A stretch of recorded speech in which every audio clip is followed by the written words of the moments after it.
badang yan Kipur kisngi ngakun shisha Bandan bapi ngam kwa bantok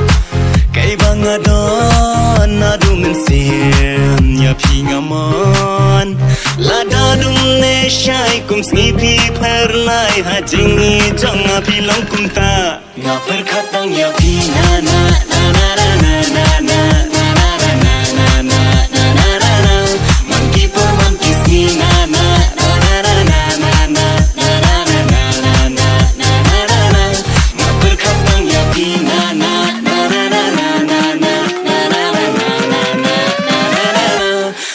Perman kisni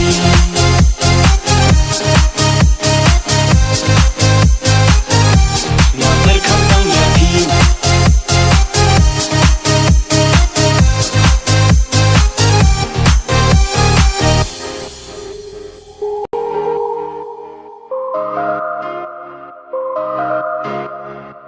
Lazu tuka eka